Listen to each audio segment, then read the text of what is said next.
Now, this is a Talking Tom and Ben News special report.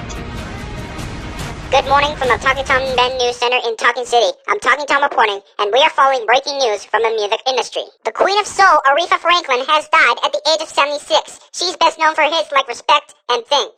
CBC's Deanna Sumanak Johnson leads our special report off with a look back at the 7-decade career of this legendary musician.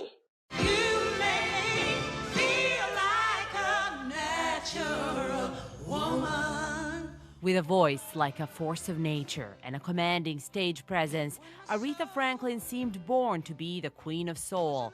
Her father, who helped her get her start in music, was a Baptist preacher known as the man with $1 million voice. My father, had he have not been a minister, he could have been one of the great singers of all time. He was an excellent vocalist. You're no good, heartbreaker. But Aretha Franklin also earned that soul in her voice through a life of emotional upheavals. Her mother passed away when she was 10. She had her first child at age 12 and married for the first time at 19.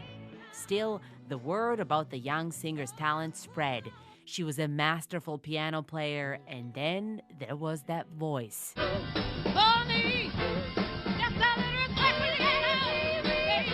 In 1967, she recorded what would become her signature song.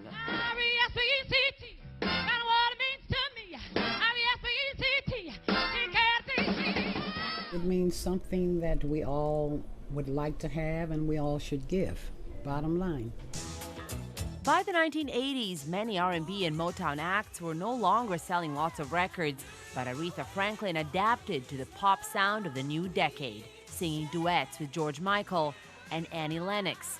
Her diverse musical legacy was impossible to ignore, and in 1987, she became the first woman to be inducted into the Rock and Roll Hall of Fame. Working with Aretha is like being a part of history.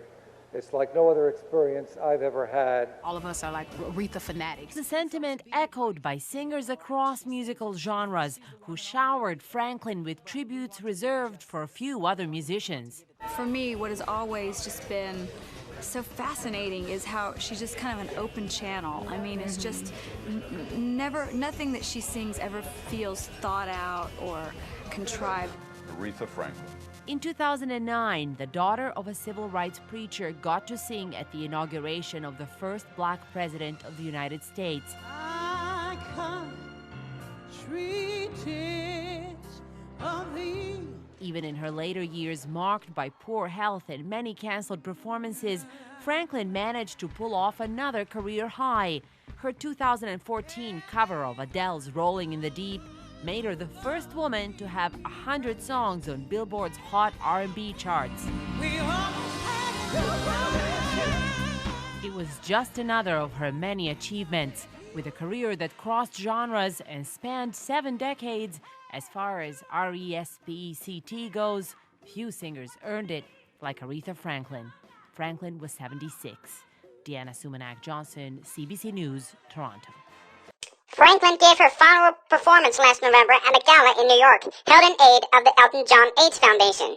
In a statement, her family said, "In one of the darkest moments of our lives, we are not able to find the appropriate words to express the pain in our heart.